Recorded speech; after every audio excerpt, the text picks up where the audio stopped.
बदलते हालात की वजह से पाकिस्तान में रहने वाले हर एक शख्स, स्पेशली मेरे जैसे मिडिल क्लास तबके से ताल्लुक़ रखने वाले लोगों ने ज़िंदगी में कम से कम एक बार ज़रूर सोचा होगा कि यार बाहर कंट्री मूव करते हैं और फ़ॉरेन जाकर सेट होते हैं। आज की वीडियो कुछ इसी टॉपिक पर है कि पाकिस्तान से किस कंट्री मूव हुआ जाए। वीडियो थोड़ी लंबी हो सकती है, लेकिन आखिर तक देखना आपके लिए ही फ़ायदेमंद साबित होगा। तो हमारी आज के डिस्कशन में हम इंक्लूड करेंगे कुछ गल्फ कंट्रीज़, कुछ European countries, Oceania region means New Zealand और ऑस्ट्रेलिया, और यूएसए वाली साइड मीन्स कनाडा और यूएसए। तो बात यह है कि इस वीडियो को देखने के बाद आपको किसी कंट्री का वीज़ा तो नहीं मिलेगा, लेकिन आपको अच्छी खासी इन्फॉर्मेशन और मोटिवेशन ज़रूर मिल जाएगी, जिसके बाद आप डिसाइड कर सकते हैं कि कौन सा फॉरेन कंट्री आपके रहने के लिए बेहतर है। जब हम किसी भी कंट्री मूव करने का सोचते हैं तो हमारे बहुत से कंसर्न्स होते हैं, जैसे फैमिली के साथ मूव करना है तो कौन सा कंट्री बेस्ट होगा, अगर बजट कम है तो फिर कौन सा कंट्री बेस्ट होगा, और अगर पासपोर्ट लेना है तो फिर कौन सा कंट्री बेस्ट होगा, अगर स्टडी के साथ फैमिली को लेकर मूव करना है तो फिर कौन सा कंट्री बेस्ट होगा, या फिर अगर अकेले स्टडी के लिए मूव करना है तो फिर कौन सा कंट्री बेस्ट होगा। लेकिन अगर मेरे ख्याल में देखा जाए तो फिर इस वक्त पाकिस्तान से निकलना ही बेहतर है। इन सब कंसर्न्स की बेस पर मैंने ये वीडियो बनाई है और पूरी कोशिश की है कि इस वीडियो को देखने के बाद आपको कोई ना कोई डायरेक्शन ज़रूर मिल सके। तो स्टार्ट करते हैं गल्फ कंट्री से, जिसमें यूएई, जिसे आम अल्फाज में हम दुबई कहते हैं, ओमान, कतर और सऊदी अरबिया जैसे ममालिक शामिल हैं, जहाँ लोग ज़्यादातर बिजनेस या जॉब्स के सिलसिले में फैमिली के साथ मूव होना पसंद करते हैं। Being a middle class Pakistanian and Muslim, हमें गल्फ कंट्रीज़ के बहुत से फ़ायदे नज़र आते हैं वैसे तो, मतलब के पॉजिटिव पॉइंट्स। मेजर पार्ट ये कि ये इस्लामिक कंट्रीज़ हैं, फैमिलीज़ के साथ मूव करना सबसे आसान है, पाकिस्तान से आना जाना ईजी हो जाता है, कल्चरल डिफरेंसेस बहुत कम है वैसे तो, और जॉब सर्च ईजी है, official language barrier as such देखा जाए तो नहीं है। वेदर कमोबेश पंजाब जैसा है, वीज़ा और टिकट प्राइसेस कम हैं, और बिजनेस अपॉर्चुनिटीज़ बहुत ज़्यादा हैं डेवलपिंग नेशन होने की वजह से, और क्राइम रेट्स बहुत कम है इस्लामिक कंट्रीज़ होने की वजह से। और सबसे मेजर और अहम बात कि यहाँ पर टैक्सेस की रेशो बहुत कम है, जिसकी वजह से हमारे ज़हन में मेन बात यही आती है कि हम पैसे बचाकर पीछे फैमिलीज को भेज सकते हैं, विच इज़ क्वाइट फेयर। इसके बाद बंदा तो यही फैसला करता है कि यार गल्फ कंट्रीज मूव होते हैं और ज़्यादा पैसे कमाते हैं, फिर तो लाइफ सेट है। अगर तो ये सारी आपकी प्रायोरिटीज़ हैं तो फिर तो बात ठीक है, लेकिन कुछ इसके ड्रॉबैक्स भी हैं साथ साथ, जैसे एजुकेशन लेवल का मोवेश पाकिस्तान जैसा ही है, कॉस्ट ऑफ एजुकेशन काफ़ी ज़्यादा है, और हेल्थ केयर काफ़ी महंगा है अगर आपकी कंपनी जहां आप जॉब कर रहे हैं वो आपको स्पॉन्सर ना करे तो। और फिर उसके साथ साथ आप चाहे सारी ज़िंदगी ही यहाँ इन कंट्रीज़ में जॉब करते रहें, आपको सेकंड पासपोर्ट नहीं मिलने वाला। जैसे ही आपकी जॉब खत्म होगी आपको अपने वतन अजीज़ यानी कि पाकिस्तान वापस आना पड़ेगा। वैसे अगर बात सिर्फ यूएई की करें तो उधर सेटल होना कंपैरेटिवली इजी लगता है। इन सिंपल वर्ड्स, अगर आप विजिट वीज़ा पर यूएई जाते हैं तो वहाँ पर आप जॉब सर्च कर सकते हैं विजिट वीज़ा के दौरान। विजिट वीज़ा वैसे नॉर्मली 15 दिन, 1 महीना और 3 महीने का होता है। लेकिन अगर आप पाकिस्तान से जॉब हासिल करना चाहते हैं तो आपको अपनी लिंक्डइन की प्रोफाइल थोड़ी स्ट्रॉन्ग करनी पड़ेगी। जो भी आपकी एजुकेशन, अवार्ड्स या अचीवमेंट्स हैं वो आप लिंक्डइन पे डालें, रीजन सेलेक्ट करें और जॉब सर्च के लिए आप ऑप्शन सेलेक्ट कर सकते हैं। फिर उसके बाद अगर मैं बात करूं कि किन शोबों के लिए यूएई में जॉब हासिल करना आसान है तो मैं आईटी की बात करूंगा। आईटी वालों के लिए जॉब सिक्योर करने यूएई में कंपैरेटिवली काफ़ी आसान लगता है। वैसे तो वर्ल्ड वाइड ही आसान है, लेकिन अगर आप गल्फ कंट्रीज़ को टारगेट कर रहे हैं तो Oman, Qatar, UAE, Saudi Arabia, कहीं पर भी आप आईटी से रिलेटेड जॉब आसानी से पाकिस्तान में बैठे हुए सर्च कर सकते हैं लिंक्डइन के थ्रू। तो जिनकी प्रायोरिटी यूएई या अदर गल्फ कंट्रीज़ नहीं है तो उनके लिए हम अपने डिस्कशन का रुख करते हैं फर्स्ट वर्ल्ड कंट्रीज़, यानी कि इंग्लिश स्पीकिंग कंट्रीज़ पहले तो, जिनमें America, Canada, UK, precisely England और न्यूजीलैंड और ऑस्ट्रेलिया शामिल हैं। यहाँ मूव करने के 4 रास्ते हैं: business visa, immigration visa, study visa और job search visa. Business visa बहुत एक्सपेंसिव है, मैं उस पर बात नहीं करूँगा। बिजनेस वीज़ा बेसिकली एक इन्वेस्टमेंट है, जो आपके पैसे हैं वो कहीं भी आप इन्वेस्ट करके सेकंड पासपोर्ट की तरफ जा सकते हैं। लेकिन मेरा मशवरा यही है कि आप इसकी तरफ ना जाएँ। अगर आपके पास इतने पैसे हैं तो पाकिस्तान में ही रहकर आप कारोबार करें और अय्याशी की ज़िंदगी गुजारें, और कभी कभी सैर करने इन ममालिक का रुख कर सकते हैं आप। ऐसे जॉब की बात करें तो फिर मैं वही बात करूंगा कि लिंक्डइन की प्रोफाइल सेट करें और मतलब कि स्ट्रॉन्ग करें, और आप रीजन, पर्टिकुलर रीजन सेलेक्ट कर कर या कंट्री सेलेक्ट करके आप जॉब अप्लाई कर सकते हैं। ईयू या इन इंग्लिश स्पीकिंग कंट्रीज़ में जॉब अप्लाई करते हुए आपने एक बात अपने जहन में रखनी है कि इन कंट्रीज़ की एक सेंट्रलाइज वेबसाइट ज़रूर होती है। लेट्स से अगर आपका इंटरव्यू पाइपलाइन में है और इंटरव्यूज़ आपके हो रहे हैं लिंक्डइन, मॉन्स्टर या किसी और वेबसाइट के थ्रू, और वही जॉब आप की एम्प्लॉयर की तरफ से इन कंट्रीज़ की सेंट्रलाइज वेबसाइट पर नहीं है, जैसे स्वीडन में आर्बस और मेडलिंगन है, और वहाँ पर एम्प्लॉयर जॉब ज़रूर पोस्ट करता है, और वो जॉब अगर उस वेबसाइट पर नहीं है और आपके इंटरव्यूज़ चल रहे हैं, तो ये समझ लें कि वो जॉब बोगस या फेक है। तो इस बात को आपने काउंटर चेक ज़रूर करना है कि वो जॉब जिसका इंटरव्यू पाइपलाइन में है, वो जॉब उस पर्टिकुलर कंट्री की सेंट्रलाइज्ड वेबसाइट पर मौजूद है या नहीं। अगेन कुछ ऐसे शोबे जिनकी डिमांड हमेशा इन कंट्रीज़ में ज़्यादा होती है, जैसे आईटी है, फिर आती है साइंसेस जिसमें मैथ्स, फिज़िक्स, केमिस्ट्री के शोबे शामिल हैं, और उसके बाद अगर कहा जाए तो फिर इंजीनियरिंग और मेडिकल और बिजनेस जॉब्स के चांसेस सबसे लो होते हैं, क्योंकि मेडिकल के लिए हमारी कंट्री से पढ़े हुए लोगों के लिए यहाँ पर आकर दोबारा पढ़ना ज़रूरी होता है, और यहाँ पर आकर फिर लाइसेंस एक्वायर करना होता है, जिसके बाद आप जॉब कर सकते हैं या फिर फर्दर आपका जो भी प्रोफेशन है वो आप ज्वाइन कर सकते हैं। यहाँ पर बीइंग अ बिलीवर आपने एक बात अपने जहन में रखनी है कि रिस्क देने वाली ज़ात अल्लाह की है, इंसान के हाथ में है कोशिश करना। अगर किसी मजदूर का भी रिस्क अमेरिका में लिखा हुआ है तो उसे भी अमेरिकन वीज़ा मिल सकता है, इसमें कोई बड़ी बात नहीं है, बस आपने अपनी कोशिश जारी रखनी है। बाकी रहे बिजनेस एजुकेशन या एडमिनिस्ट्रेशन की कैटेगरी वाले, तो उनके लिए यहाँ पर जॉब सिक्योर करना काफ़ी मुश्किल होता है ऐसे। तो अगर आप इन इंग्लिश स्पीकिंग कंट्रीज़ या फिर ईयू में कहीं पे भी जॉब आप सिक्योर कर लेते हैं, तो नेक्स्ट प्रोसेस होता है वीज़ा हासिल करना। जो वीज़ा प्रोसेस की एप्लीकेशन वो अमूमन एम्प्लॉयर की तरफ से ही स्टार्ट होती है, और वो फिर आप दरमियान में आकर उसे ज्वाइन करते हैं। बाकी अगर आपकी जॉब हो जाती है तो आपको गाइडेंस एम्प्लॉयर की तरफ से मिल जाती है, या फिर आप को मशवरा मैं ये दूंगा कि आप फेसबुक पर जाकर किसी पर्टिकुलर कंट्री का कीवर्ड यूज़ कर कर आप कोई भी फेसबुक ग्रुप जो पाकिस्तानी या अमूमन इंडियंस होते हैं वो ज्वाइन आप कर सकते हैं, और आप वहाँ पर अपने सवालात का जवाब हासिल कर सकते हैं। और अगर आपको लग रहा है कि कोई आपके क्वेश्चंस का आंसर नहीं कर रहा, तो मेरा मशवरा ये है कि आप एक दफ़ा लड़की की प्रोफाइल बनाकर देखें, तो आपको लोग वीज़ा घर देने आ जाएंगे, tried and tested. In English speaking countries की अगर बात की जाए तो फिर यहाँ पर माइग्रेट करने के लिए जो सबसे आसान रास्ता है वो स्टडी वीज़ा है, और स्टडी वीज़ा की भी रेशो जिन प्रोग्राम्स के लिए काफ़ी ज़्यादा है उनमें मास्टर्स के प्रोग्राम हैं। अगर आप स्टूडेंट वीज़ा अवेल करना चाहते हैं और आपके पास एक्सपेंसेस नहीं है और आपकी एजुकेशन अच्छी है, तो आप पहले तो किसी भी कंट्री को शॉर्ट लिस्ट करें, लेट्स से अमेरिका, ऑस्ट्रेलिया या कनाडा, और उसी के कीवर्ड से जाकर आप गूगल पर स्कॉलरशिप सर्च कर सकते हैं, और फिर प्रोसेस को फॉलो करते हुए आप स्कॉलरशिप्स अप्लाई करें। और वैसे लेट्स से कुछ अमेरिका के स्टेट्स हैं जहाँ पर आइल्स रिक्वायर्ड नहीं है, और अगर आप एक्सपेंसेस बियर कर सकते हैं तो सबसे पहली कंट्री जो मैं आपको रेकमेंड करूँगा वो अमेरिका है। लेकिन जो फ़ी उसकी स्टार्टिंग है प्रॉब्ली 7 मिलियन PKR से स्टार्ट होती है, और फिर बैंक स्टेटमेंट इसके अलावा है। और अमेरिका को सिलेक्ट करने की वजह ये है क्योंकि वो एक फास्ट पेस कंट्री है, और वहाँ पर रहकर आप बिजनेस अपॉर्चुनिटीज़ और जॉब अपॉर्चुनिटीज़ बहुत ज़्यादा हासिल कर सकते हैं। और स्टडी वीज़ा के लिए ऑस्ट्रेलिया, कनाडा, इंग्लैंड इसी हायरार्की में हॉट फेवरेट है। अगर ऑस्ट्रेलिया की बात कीजिए तो फ़ीस स्टार्ट होती है 4.5 मिलियन से लेकर 6 मिलियन PKR से, और बैंक स्टेटमेंट 10 मिलियन अराउंड है। और इसी तरह अगर कनाडा की बात की जाए जिसमें GIC अब उन्होंने $20,000 कैनेडियन डॉलर्स कर दिए, जो 4.2 मिलियन PKR है, जो आपने एडमिशन सिक्योर करने के बाद कनाडा के बैंक अकाउंट में जमा करवाने होते हैं, और प्रोग्राम फ़ी इसके अलावा है। कनाडा में पाकिस्तानीज़ की जो वीज़ा रेशियो है वो इस वक्त 50-50 है, due to our high ranking नीचे से।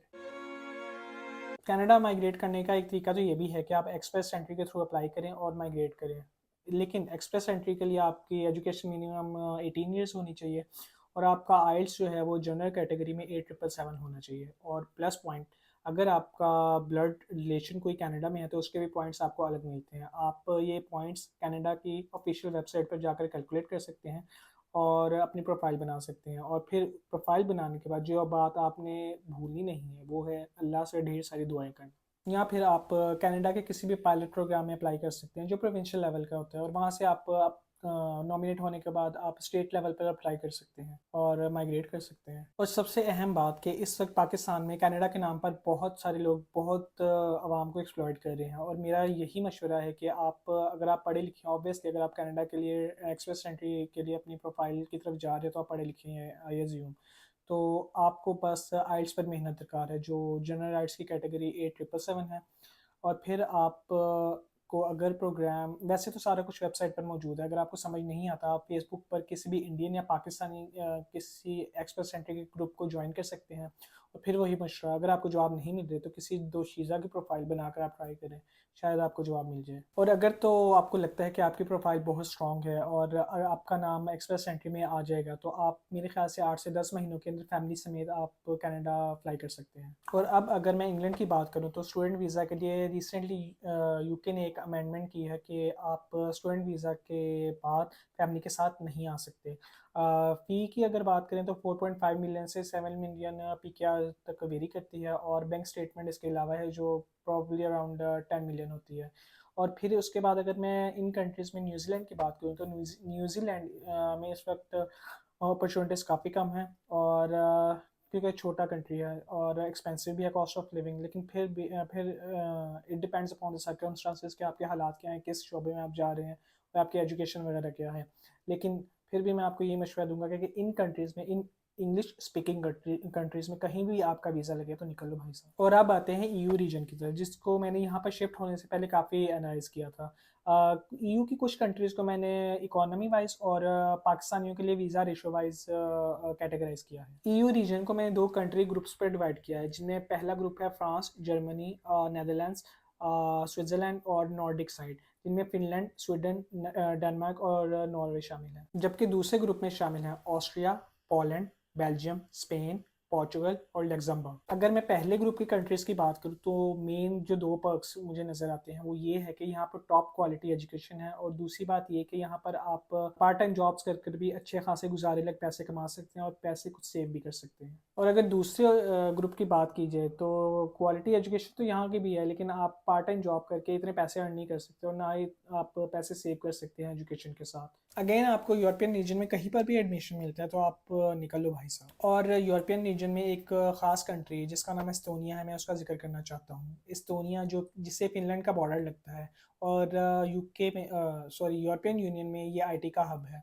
यहाँ पर कंपैरेटिवली मास्टर्स में एडमिशन सिक्योर करना आसान है, स्पेशली आईटी की फील्ड से जो लोग हैं। और अगर आपको लगता है कि आप आईटी के आपने कुछ अच्छे प्रोजेक्ट्स किए हैं जो जिन पर आपने काम किया है और आपकी प्रोफाइल स्ट्रॉन्ग है, तो आप डायरेक्ट एस्तोनिया में जॉब्स भी हासिल कर सकते हैं, वही लिंक्डइन के थ्रू या फिर इनकी सेंट्रलाइज वेबसाइट पे जाकर। और मास्टर्स कंप्लीट करने के बाद एस्तोनिया में आप जॉब बहुत आसानी से और जल्दी से हासिल कर सकते हैं। और अगर फर्स्ट ग्रुप में से बात की जाए जर्मनी की, तो जर्मनी में एडमिशन सिक्योर करना कंपैरेटिवली इजी है। जर्मनी में स्टडी गैप है, स्टडी गैप एक्सेप्टेबल है, और लो सीजीपीए पे भी एडमिशन मिल जाता है।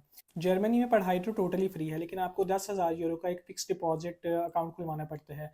मतलब कि ये वो पैसे होते हैं जो आपको जर्मनी आने से पहले डिपॉजिट करने पड़ते हैं, और फिर आने के बाद आपको मंथली बेसिस पर लेट से 830 यूरो या 835 यूरो मंथली बेसिस पर आपको उसी अकाउंट में से मिलते हैं। ये इस बात की श्योरिटी होती है कि यहाँ पर आकर आप गवर्नमेंट पर बर्डन ना बने। जर्मनी में वैसे आप आइल्स के बगैर भी एडमिशन सिक्योर कर सकते हैं, लेकिन आप जब वीज़ा अप्लाई करते हैं तो जर्मन एम्बेसी की रिक्वायरमेंट होती है आइल्स की, और जो आइल्स है वो आपको मिनिमम 6.5 रिक्वायर्ड होता है, not less than 6 in any of the module I believe. बात करें अगर नॉर्डिक कंट्रीज़ की, तो स्टार्ट करते हैं डेनमार्क से। डेनमार्क में आपको एडमिशन सिक्योर करना कंपैरेटिवली इजी है, और आइल्स की रिक्वायरमेंट डेफिनेटली है उधर 6.5, वही not less than 6 in any of the module. और इसकी जो स्टार्टिंग फ़ी है वो 15,000 यूरो से स्टार्ट है। लेकिन इसका जो स्टडी गैप है, यहाँ पर स्टडी गैप ज़्यादा एक्सेप्टेबल नहीं है। मैक्सिमम आपका स्टडी गैप 2 साल का होना चाहिए, चाहे आप बैचलर्स में एडमिशन ले रहे हैं या फिर आप मास्टर्स में एडमिशन ले रहे हैं। स्कैंडिनेविया रीजन में स्पेशली डेनमार्क में हाईली पेड जॉब्स अवेलेबल हैं, इवन जो पार्ट टाइम जॉब्स हैं वो भी। और अगर मैं नॉर्वे का बताऊं तो नॉर्डिक रीजन की सबसे महंगी तरीन कंट्री नॉर्वे है, चाहे वो कॉस्ट ऑफ लिविंग के लिहाज से हो या फिर स्टडी के लिहाज से। नॉर्वे में पहले नॉन ईयू रेजिडेंट्स के लिए भी स्टडी बिल्कुल फ्री थी। जो 2023 में लेटेस्ट अपडेट्स आई हैं उसके बाद नॉर्वे ने नॉन ईयू रेजिडेंट्स के लिए भी फ़ी इंट्रोड्यूस करवा दी है। जो फ़ी है वो नॉर्वे की 18,000 यूरो से स्टार्ट होती है। और फिनलैंड की बात करें तो आपको स्कॉलरशिप्स पर एडमिशन आसानी से मिल सकता है। और जो 5 यूनिवर्सिटीज़ मैं आपको रिकमेंड करूंगा उनमें university of Helsinki, Aalto university, Tampere university, university of Turku और ओलू यूनिवर्सिटीज हैं। फिनलैंड में अगर आपको फुल फी स्कॉलरशिप नहीं भी मिलती तो आपको सेकंड ईयर में नॉर्मली स्कॉलरशिप मिल जाती है, subject to your high grades. Finland में आपको आइल्स रिक्वायर्ड है 6.5 और not less than 6 in any of the module. और फिनलैंड की अगर आप from start to beginning information हासिल करना चाहते हैं तो पीएसए फिनलैंड के नाम से फेसबुक पर एक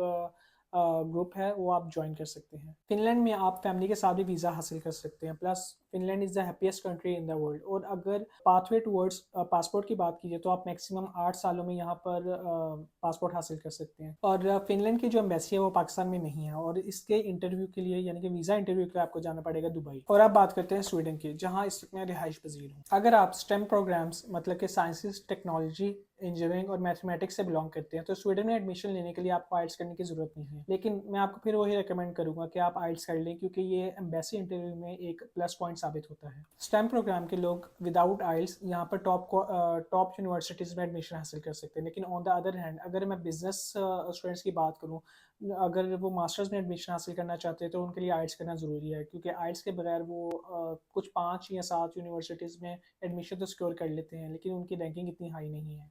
यहाँ की टॉप यूनिवर्सिटीज़ में लुंड यूनिवर्सिटी, स्टॉकहोम यूनिवर्सिटी और उपसाला यूनिवर्सिटीज़ शामिल हैं, और यहाँ पर पार्ट टाइम जॉब्स भी अवेलेबल हैं। स्वीडन में जितना आप पार्ट टाइम जॉब से अर्न करते हैं उसमें आपकी कॉस्ट ऑफ लिविंग पूरी हो जाती है। इवन आप अगर आप स्टॉकहोम में भी रहते हैं, और बाकी यहाँ पर टॉप क्वालिटी एजुकेशन है और हेल्थ केयर सिस्टम भी टॉप नॉच है। यहाँ पर अगर हाई पेइंग जॉब्स की बात की जाए तो वो भी अवेलेबल हैं, स्पेशली फॉर आईटी सेक्टर।